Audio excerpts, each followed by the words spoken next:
Hey you guys, it's Peter, and welcome to my channel, Peterisms, where I tell stories of my life and just little things that I've learned as I've grown into the person that I am today. And I am in a lot of pain today. I have thrown out my back. My back is absolutely killing me, and I'm just trying to trudge forward. You know, I talked a lot about this on my vlog yesterday. It was either yesterday or the night before. In talking about gratitude, you know, I try to really focus on being grateful for what I have instead of looking back in retrospect at the things that I've lost and be like, oh, I'm so grateful that I had that, or I wish I had that now because I had it and I don't anymore, you know? And I think physical health is one of those things, and maybe this is a good reminder for me. I hope it's not something serious. I've been having ongoing back pain now for days on end, so I'm trying to get into somebody to go see about this, but you know, until you are in physical pain, and you know, whenever I've gone through these things, it's always taught me to be very, very appreciative for my health. And it's really helped me have a better understanding for people that are in chronic pain. I just can't even imagine it. I honestly cannot even imagine it, you know? But, you know, it's like, I think our physical health is something that we take for granted on a daily basis. You know, we get up and we're walking around. I mean, the small things that I'm able to do on a daily basis, just like pick up an Amazon box of dog food, like was so difficult today. I mean, like I really had to kind of strategically do it and then pick it up and my back, I mean, I was, you know, it's just like everything is, even just sitting down in a chair is hard, or just right before this, I was like stationing my coffee so it was right in front of me so that I could get it, you know? But I think it's a good lesson for gratitude, for being grateful for those things that we have now, not looking back in retrospect and being like, God, I really had it good, or I wish I had that and I don't anymore, you know? But being grateful and practicing simple abundance, I love that idea of practicing gratitude for those things that we have every single day. And so I think it's a good reminder, you know, of saying, you know, I'm grateful for my health. I mean, I am grateful for my physical health other than my back. It's like, you know, I mean, I'm even grateful for my back. I mean, I could bend over and get this stuff even though it was hard, you know. So I'm grateful for my physical health and a place to live and a roof over my head and food to eat and, you know, a husband that loves me some days more than others, you know what I mean? And fantastic friends and family and also just, you know, like money to pay my bills and to be stress-free today and to be content and peaceful and serene. Even those things, you know, I think are things to be really focused on for gratitude on a daily basis. So I'm just feeling super grateful today. Yesterday I woke up and I just was like full of, like, I just felt full of serenity and peace and gratitude. I don't even really know where it came from. I just woke up and it was like beautiful outside and I just was like, oh my God, I'm just so happy today, you know? And my back hurt yesterday and I still was like, oh my God, I'm just so happy today, you know? And today it's been like kind of rainy and, you know, like thunderstorms and stuff. And usually on days like that, like my attitude and my mood can sometimes match the weather, you know? But today I haven't felt so much like that. I've been, you know, happy, joyous, and free today. So, all right, let's get into these meditations. It'll be interesting. Now, I haven't looked at these meditation books at all. They're the same 4 that I always bring with me, but I haven't looked at them at all today. So it'll be interesting if, like, one of them is about gratitude. Let's start with the Daily Book of Positive Quotations. I just looked up, what is today? Is today the 30th or the 31st? Or is today the 29th? Honestly, I don't know what today's, I would pause the video and get up and go look, but in all honesty, it will take me 5 minutes to get up out of this chair and go over there and look. Can I see it from here? I don't know if I can't see it on the computer. I don't know what today's date is. I think it's the 29th. It's either the 29th or the 30th. Hold on a second. Maybe I can figure it out by looking at this. What did I do? I didn't do that video. I did Waiting for Success yesterday. So today must be the 30th. That's a good way to figure it out. Okay, July 30th, small differences. We must not, in trying to think about how we can make a big difference, ignore the small daily differences we can make, which, over time, add up to big differences that we often cannot foresee. Marian Wright Edelman. There are so many problems in the world. How do we begin to make a dent in fixing them? It's so easy to become discouraged when we think about how much there is to do and how little there is to do it with. But we can do something. If we can't afford to give $100 to a charity, $10 is better than nothing. If we can't volunteer our time every week, even a few hours a year helps. And if enough of us act that way, we can change the world.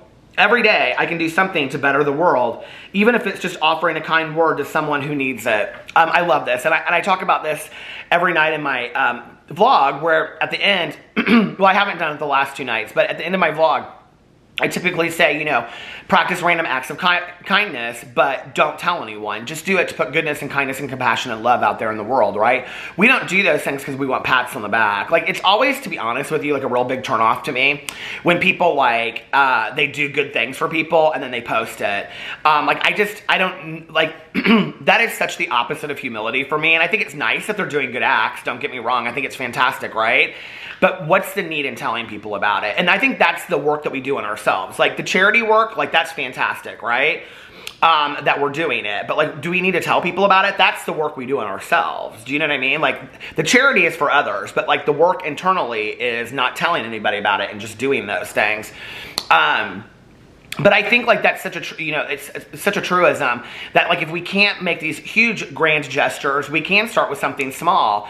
And I think sometimes we even forget that, like, a smile or noticing somebody or just even asking how their day is going is huge to some people, you know? Like, there were so many days of my life, not like the soap opera, but there were so many days when I was growing up that I had no friends, that nobody noticed me when I was in the hallway, nobody said hi to me, nobody even acknowledged me, not even teachers, you know, that I felt like I'm just absolutely invisible. Like, it wouldn't even matter if I was here. And thankfully, you know, even though I grew up in kind of a, well, I did grow up in a, not kind of, but a toxic environment with an alcoholic mother, you know, she also provided for me a loving, it was like this crazy dichotomy, you know, because, like, my mother loved me and it was Little House on the Prairie and, you know, family dinners, but then some days it wasn't, you know. But I knew that my parents loved me. I knew that my family loved me. I knew that I was important to my family, and I knew that I was important to my friends of my family and things like that. And so after school, it was a different story, and which was also crazy because, you know, my respite, my safe place was my home, which some days was safe, and other days I never knew what I was walking into. That was the scary part of growing up in a toxic environment. I didn't know if I was going to walk into, you know, drunk mom who had been drinking with her friends all day long, or if I was going to walk into Little House on the Prairie, corn muffins with chili. I mean, I literally never knew, you know?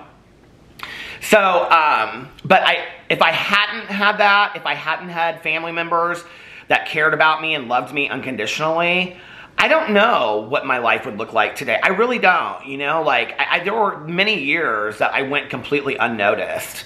And that was really, really hard for me. I think especially like in elementary school, you know. I was listening to this conversation at the pool the other day because I eavesdrop on my neighbors. And this one woman, there's like there's like a lot of school teachers that live in my neighborhood that are bordering on retirement. They're all like talking about how they're going to retire. But anyway, this one woman was talking about like going back to school and what they're doing because, you know, like that's a big topic. And I think everywhere right now. And how they're going to do it. And then this other woman was talking about where her daughter goes to school and what that's going to look like and things like that. And this other mother started talking and she was like, apparently they're doing something where you like like some schools are doing it where you have the same teacher that you had last year so that students that are like in elementary school, there's not a lot of change for them. And so they have the same teacher that they had last year. And then instead of like going through and changing your teachers throughout the day, you have that same teacher throughout the entire day. And, you know, so there's like, they're trying to keep some stability for these students, which I think is fantastic. And this teacher, so this other teacher, like she worked at the school that this student went to. And, so she was like, the mom was like, we love Mr. So-and-so. And the little boy was like, yeah, we love him. And the teacher in the pool was like, she was like, oh, he's just such a blessing to the school, you know?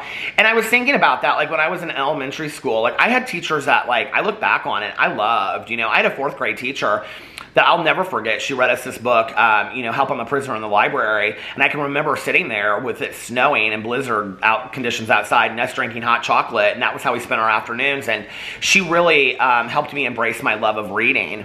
I had so many teachers in elementary school that really, like, I had so many, I had some hard teachers too. I had a 5th grade teacher that was just evil as spit. She really was. But I had teachers, you know, like up till then, like that my mom and I would even talk about in my adult life that had had a major impact positively on my life. You know, and I think that every day that we wake up, we have a decision, like how are we going to, you know, impact somebody's life, the people around us.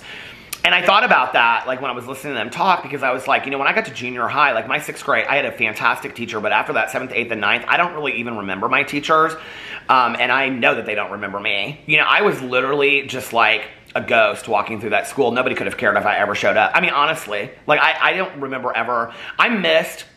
You were able to miss 12 days of school a semester without, like, having a truant officer come before you. I missed 12 days of school a semester. I missed as much as I could possibly miss. I did not want to be there. I hated it. And nobody cared. Like, it wasn't even, like, this huge issue, you know? Like, I didn't go back to school. My grades were horrible. I mean, it was bad, you know? And I look back on that, and I think how sad it is, you know? Years ago, my friend Tanya and I were actually talking about this in the pool yesterday. Years ago, I had seen this interview with Toni Morrison on Oprah. It was like these mothers getting together. And Toni Morrison was talking about, you know, when a child walks in a room, he's looking for your critical eye, you know, or she. They're looking for your critical eye. So when a child walks in a room, they're looking at the adult and they're thinking, do their eyes light up? And I still remember that today, you know, because, like, I don't think that's just kids. I think that's all of us in life, you know. And I'm getting emotional because I feel like at 48, I finally have people in my life, everybody in my life, in my close personal life.